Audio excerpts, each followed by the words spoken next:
ਤੁਸੀਂ ਖੁਦ ਕਲੇਮ ਕੀਤਾ ਹੈ ਕਿ ਸਰਕਾਰ ਇੰਜੀਨੀਅਰ ਨੇ ਫਿਰਕਾ ਬਣਾਇਆ। ਮੈਂ ਤਾਂ ਨਹੀਂ ਮੰਨਦਾ। ਚਲੋ ਤੁਹਾਡੀ ਗੱਲ ਤੋਂ ਅੱਗੇ ਟੁਰਨੇ ਆ ਕਿ ਇਸ ਫਿਰਕੇ ਦਾ ਬਾਨੀ ਫਿਰ ਤੁਹਾਡੇ ਬਕੌਲ ਤੇ ਮੈਂ ਹੋਇਆ ਨਾ, ਤੇ ਕੱਢੋ ਨਾ ਆਪਣੇ ਬਜ਼ੁਰਗਾਂ ਨੂੰ ਹਵਾ ਲਵਾਓ ਨਾ।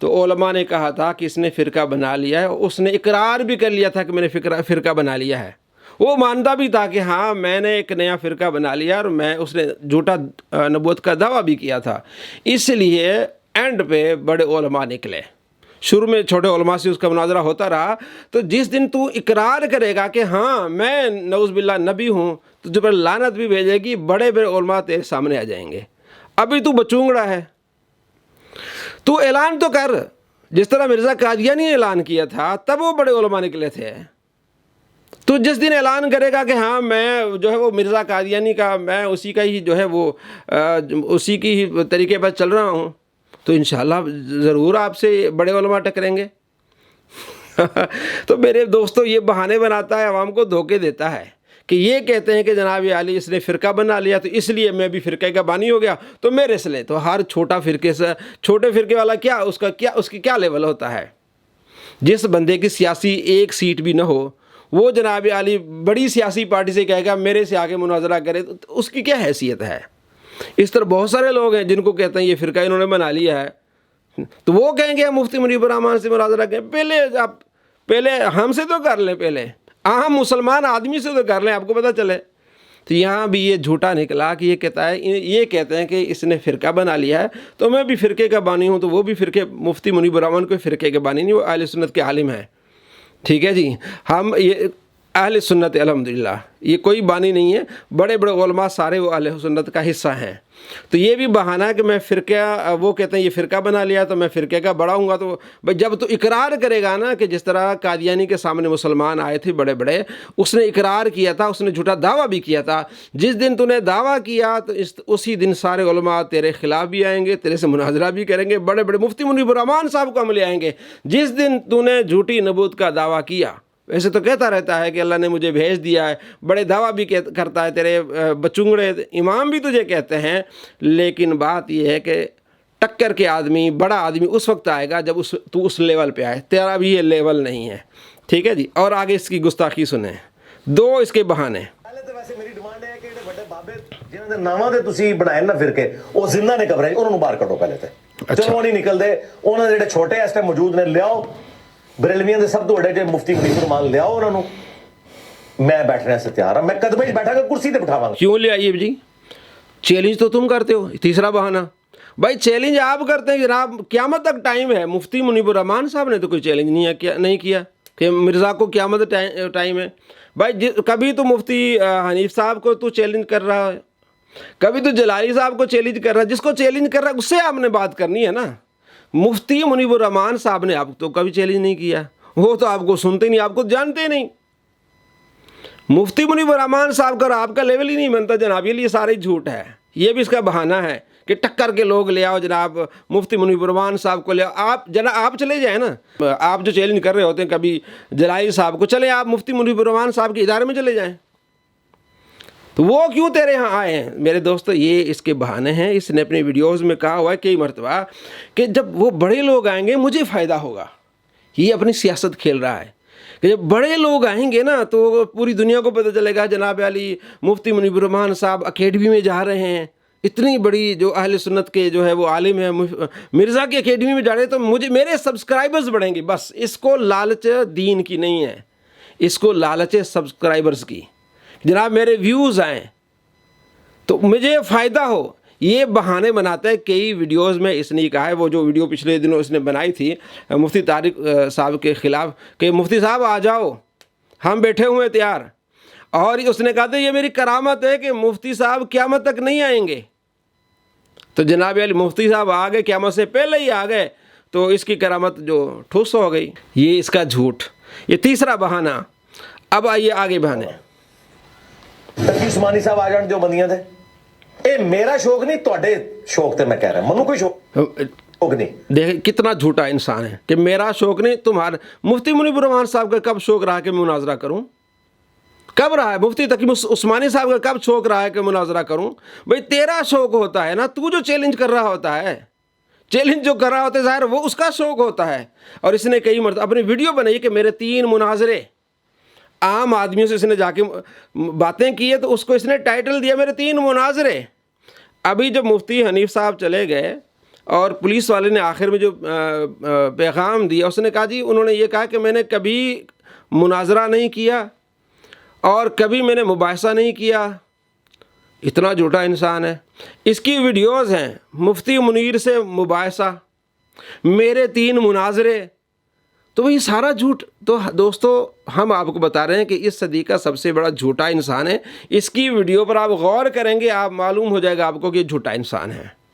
تو جناب ٹکر کے لوگ تو یہ تو ہے ہی نہیں, اس لیول کے نہیں ہے کہ ان کا نام لے. چلے آگے اس کا اور مزید جھوٹ دیکھتے ہیں. عوام خود فیصلہ کر رہی ہے کہ یار انہوں نے بڑیاں کل بھی جو علم ہے لوگوں کو پتہ لگ گیا, اور یار جڑے چشتی رسول اللہ اشرف رسول اللہ دا دفاع کرتے رہے نے انہوں دا بڑا ہونا اس تو ہی پتہ لگ جائے گا. یا ادھر تے بول نہیں سکتے 2 بول ان خلاف, انہوں دا بڑا ہونا کیا ہے. لیاؤ بھابی دیکھو چشتی رسول اللہ جناب علی کب مفتی منیب الرحمان صاحب نے اس کے بارے میں کہا کہ ہمارا عقیدہ ہے؟ کب کسی بڑے نے کہا کہ ہاں اس کو ہم ایکسیپٹ کرتے ہیں کہ یہ چشتی رسول اللہ ہمارا عقیدہ ہے؟ جھوٹے انسان, تو نے کہا یہ کلیم تیرا ہے کہ بریلویوں کا بنیادی عقیدہ ہے, اور تو نے یہ کلیم کیا ہے کہ 1896 سے پہلے کوئی بریلوی نہیں تھا, اس سے پہلے مسلمان دیکھنے تو ہمیں دیکھ لیں. تب آپ نے 1896 کے بعد جتنے بھی بریلوی ہیں آپ ان کا عقیدہ دکھانا ہے. آپ نے یہ آپ نے چیلنج کیا ہے نا. تو مفتی منیب الرحمان صاحب نے کبھی نہیں کہا کہ یہ ہمارا عقیدہ ہے, نعوذ باللہ من ذالک. میں آپ کو دکھاتا ہوں کتنا یہ جھوٹا انسان. کہتا ہے کہ بریلویوں کے بنیادی عقیدہ ہے. جب جناب بنیادی عقیدہ ہوگا تو آپ نے دکھانا ہے نا. جب ہمارا عقیدہ نہیں تو ہم اس کو کیوں دکھائیں؟ جس کا عقیدہ ہی نہیں وہ کیوں اس کا دفاع کرے, کچھ بات کرے؟ آپ دیکھیں ذرا کیا کہتے ہیں. بریلوی آتے ہیں تو ہم اس کے ساتھ بنیادی عقیدے کے اوپر بات کریں گے, چشتی رسول اللہ پہ. جی دیکھا آپ نے کہ بریلویوں کا بنیادی عقیدہ ہے, تو ایک عام بریلوی بھی پوچھے گا مرزا جیلمی سے کہ جناب آپ کا دعویٰ ہے نا کہ یہ بریلویوں کا بنیادی عقیدہ ہے, تو آپ نے دکھانا ہے بریلویوں کی کتاب سے. اور بریلوی کب سے ہیں یہ بھی ہم آپ کو دکھاتے ہیں. یہ مرزا صاحب کا کلپ ہے. آپ تو یہ یقین کریں اپنے آپ کو فخریہ اپنے فرقوں کے نام لیتے ہوئے بھی ڈرتے ہیں کہ آگے سے کچھ شعر ہی نہ سنا دیں. ٹھیک ہے نا جی, کہ جی یہ کہ راجہ ہو دیوبند تو 1867 میں جو بنا تھا مدرسہ, اس سے پہلے دنیا میں کوئی دیوبندی نہیں تھا, وہ علی بھائی نے بتایا ہوا ہے. اور اچھا بریلوی ہے وہ جو منزل اسلام 1896 میں بنا تھا, اس سے پہلے وہ دنیا میں بریلوی نہیں تھا, وہ والے ہیں. تو اس سے پہلے والے مسلمان دیکھنے تو آپ ہمیں دیکھ لیں. لو جی, آپ تو ان کو ہی ڈر ہے. اس سے پہلے مسلمان دیکھنے تو آپ ہمیں دیکھ لیں. اب تو ان کو کیا ہے, ڈر ہے. بھئی آپ نے دیکھا یہ کہہ رہا 1896 سے پہلے کوئی بریلوی نہیں تھا. جو چشتی رسول اللہ کا کلمہ آپ بتا رہے ہیں تو وہ اس سے پہلے کا ہے, 1236 کا ہے. آپ خود کہہ رہے ہیں کہ جناب اس سے پہلے مسلمان دیکھنے تو ہمیں دیکھ لیں, تو یہ کلمہ تو آپ کا ہوا, آپ کی زبان سے. مفتی منیب الرحمان صاحب کا تو کلمہ رہا ہی نہیں کبھی, نہ انہوں نے کلیم کیا, نہ انہوں نے اس کا کوئی اس پر بات کی. جب کلمہ ہی نہیں تو بات کیا کرنی اس پر؟ یہ جھوٹا انسان ہے. اللہ کے نبی صلی اللہ تعالیٰ علیہ وآلہ وسلم نے فرمایا جو کسی پر کفر کا فتویٰ لگائے, کسی کو کافر کہے, اگر وہ کافر نہیں تو کفر اس پر لوٹ آئے گا. کروڑوں مسلمانوں کو اس نے مشرک کہا, کافر کہا کہ ان کا بنیادی عقیدہ چشتی رسول اللہ. کسی کا باہر نکل کے گلی سے کسی مسلمان سے پوچھ لیں, کسی سنی سے پوچھ لیں, جس کو بریلوی کہتا ہے کسی بریلوی سے پوچھ لیں کیا آپ کا عقیدہ ہے, وہ لعنت بھیجے گا ایسے جھوٹے پر کہ ہمارا عقیدہ ہی نہیں ہے. تو آپ مسلمانوں کو مشرک کہہ رہے ہیں. ہم کہتے ہیں کہ اگر کوئی بندہ کھڑا ہو کے کسی مسلمان کو کہے گا تم چشتی رسول اللہ پڑھ لو تو مشرک ہے. اس کے چیلوں نے پڑھایا ہے, اس کی تعلیم پہ جا کے اس کے چیلوں نے مسلمانوں کو یہ کلمہ پڑھایا, مسلمانوں نے نہیں پڑھا. جو کلمہ پڑھائے گا تو وہ تو گیا کافر. اور اس نے خود کہا ہے کہ جناب علی یہ جو بات منسوب ہے خواجہ غریب نواز رحمۃ اللہ علیہ کی طرف, یہ جھوٹی من گھڑت بات ہے. یہ خود یہ اس نے اقرار کیا ہے کہ ہم ان کو مشرک نہیں کہیں گے, کیونکہ یہ پرانی باتوں میں اس طرح جھوٹ موٹ لکھا جا چکا ہے, تو ان کو ہم کچھ نہیں کہیں گے. ہاں ان کو کہیں گے کیونکہ ان کا بنیادی عقیدہ ہے. بھئی ہمارا عقیدہ ہی نہیں ہے. تو مسلمانوں کو مشرک کہنے والا وہ خود مشرک نہیں ہو جاتا؟ تو مفتی منیب الرحمان صاحب اس کا نہ دفاع کرتے ہیں نہ وہ پڑھتے ہیں, تو بات کیوں کریں اس پر بھائی, جب انہیں پتہ ہی نہیں اس چیز کا کہ ہمارا عقیدہ ہے, نہ کسی مسلمان کا عقیدہ ہے. یہ صرف اس کے ڈرامے ہیں, بھگوڑا ہے, اور اس کی جو 2 نمبر ہیں وہ بھی ہم آگے آپ کو مزید دکھا رہے ہیں. اچھا 10 بہانے اس کے ہم نے دکھانے آپ کو, اور دیکھ لیں. ساجد میر صاحب نو والو آؤ, میں کرسی تے بٹھاواں گا, تھلے پاواں گا, لیکن تسی کہو کہ چھوٹے, یہ بڑی بڑی شرارت ہے انہاں دی. ساجد میر صاحب کو واہ جی واہ, چھوٹے بڑی شرارت ہے. تو بھائی ایک عام آدمی کے سامنے نہیں بیٹھ سکتا, تیری یہ اوقات نہیں ہے. یہ شرارت کیا ہے؟ ہر آئے دن تو انٹرویو دے رہا ہے جناب علی, ہر اینکر پرسن کو, یوٹیوبر کو تو انٹرویو دے رہا ہے, کسی مفتی کو بھی دے, عالم کو دے, پتہ چلے. کہ اہل علم کے سامنے بیٹھ. ہاں جی. ਉਹਦੀ ਵਜ੍ਹਾ ਇਹ ਹੈ ਕਿ ਇਹ ਤੇ ਸਿਰਫ 5 ਲੱਖ ਮੌਲਵੀ ਤੇ ਫਜ਼ਲ ਰਹਿਮਾਨ ਸਾਹਿਬ ਦੇ ਹੱਥ ਤੇ ਬੈਠ ਨੇ. ਮੈਂ 5 ਲੱਖ ਬੰਦਿਆਂ ਨਾਲ ਕਰ ਸਕਦਾ, ਮੈਂ ਇੱਕ ਨਾਲ ਗੱਲ ਕਰਾਂਗਾ ਉਹ ਕਹਿਣਗੇ ਤੇ ਛੋਟਾ. یہ بھی بہانہ ہے. کہتا میں 5 لاکھ سے مناظرہ کیسے کر سکتا ہوں؟ فضل الرحمان صاحب کے تو 5 لاکھ شاگرد ہیں. بھائی آپ 2-4 سے کر لو نا. آپ یہ تب آپ نے کیا، ایک سے بھی نہیں کیا، بہانہ 5 لاکھ کا بنا رہے ہیں. وہی 2-4 سے کر لے، پھر آپ تھک جائیں گے نا. ابھی تو آپ نے سینکڑوں جتنے بھی اینکر پرسن ہیں سب کے ساتھ کیا ہے نا. آپ نے کتنے آئے دن آپ یوٹیوبر کو آپ دے رہے ہوتے ہیں انٹرویو. 2-4 کو دے دیں آپ.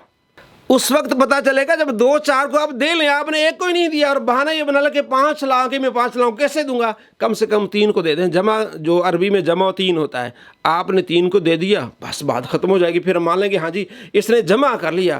جب آپ نے ایک بندے کو بھی نہیں دیا انٹرویو، کسی ایک سنی کو نہیں دیا، کسی ایک وہابی کو نہیں دیا، کسی ایک شیعہ کو نہیں دیا، نہ کسی دیوبندی کو دیا ہے، بہانے بنانا جناب 5 لاکھ ہے تو میں کس کس کو دیتا رہوں گا. بھائی کم سے 3-4 کو دے دو، پتہ چل جائے گا. پھر ہم کہیں گے ہاں یہ سچا ہے. اور اویس ربانی نے کیا کہا؟ اویس ربانی نے وعدہ کیا اس سے کہ جناب علی میرا آپ سے وعدہ ہے، صرف تم 26 نومبر کو مفتی حنیف کے سامنے بیٹھ جاؤ، مفتی حنیف کے سامنے بیٹھ جاؤ. جناب علی اگلا جو یہ سیمی فائنل کھیل لو، فائنل میں آپ کو مفتی منیب الرحمان صاحب کا کھلاؤں گا. بھاگ گیا. بھائی آپ نے جانا تھا نا مفتی منیب الرحمان کے پاس. ایک مناظرہ کر کے بس سیمی فائنل کھیل کے آپ نے فائنل کی طرف جانا تھا. نہیں گیا. تو یہ سارے اس کے جھوٹ ہیں جو میں آپ کو بتا رہا ہوں. 2-4 اور اس کے بہانے. تو اور یہ بھی میں نے آپ کو بتایا کہ آئے دن یہ صحافیوں کو کتنے انٹرویو دے رہا ہوتا ہے، یوٹیوبرز کو کتنے انٹرویو دے رہا ہوتا ہے. 2-4 کو دے دے نا بھائی. یہاں بھی مفتی بیٹھ گیا، بات کرے گا آپ سے، بات ختم ہو جائے گی. میں 5 لاکھ کو دوں. بھائی 5 لاکھ کو نہ دینے، صرف 5 کو دے دے. 5 لاکھ نہیں، صرف 5 کو دے دے بس. اور ایک بھی تم سے نہیں سنبھالا کہ ایک مفتی حنیف صاحب آئے تو بھاگ گیا. یہ صرف اس کے ڈرامے، اس کا لیول صرف یہ ہے کہ یہ یوٹیوبرز کو ہی جواب دے سکتا ہے. کسی عالم کے سامنے یہ بیٹھ نہیں سکتا، کسی مفتی کے سامنے یہ بیٹھ نہیں سکتا. اس میں اتنی اوقات نہیں ہے. میں آپ کو بتا دوں آگے بہانہ کیا بناتا ہے. اچھا جب یہ کسی نے اپنی طرف سے کہتا، جناب اگر آپ یہ کہتے ہیں نا کہ مفتی منیب الرحمان صاحب، یہ 5واں اس کا 6ٹھا اس کا جو ہے نا وہ بہانہ، کہ اگر آپ کہتے ہیں نا کہ مفتی منیب الرحمان صاحب آہستہ آہستہ بولتے ہیں، اس میں ٹاکنگ پاور نہیں ہے، جلدی بولنے کا وہ ملکہ نہیں ہے، تو آپ نے اپنا ان کو ہیڈ کیوں بنایا ہے؟ جاہل آدمی وہ اپنی کوالٹیز پر، اپنے علم کے بلبوتے پر اوپر آئے ہیں. مفتی منیب الرحمان یعنی کوئی بڑبولا ہوگا وہ اوپر آ جائے گا، وہ سرپرست بنے گا. علم کے لیول پہ آتے ہیں. انہوں نے کتنا پڑھا، انہوں نے آگے محنت کی، پڑھایا، پروفیسر بنے، کالمز لکھے، اہل سنت کو جمع کیا، کام کیا، اس لیے وہ سرپرست بنے. صرف بڑبولے ہونے سے کوئی بندہ سرپرست بن جائے کہ اس کو آپ اتار کے کسی ایسے آدمی، ایسے مناظر کو آپ جب وہ سرپرست بنا لیں تو پھر میں اس سے مناظرہ کروں گا. یہ بھی اس کا اچھا.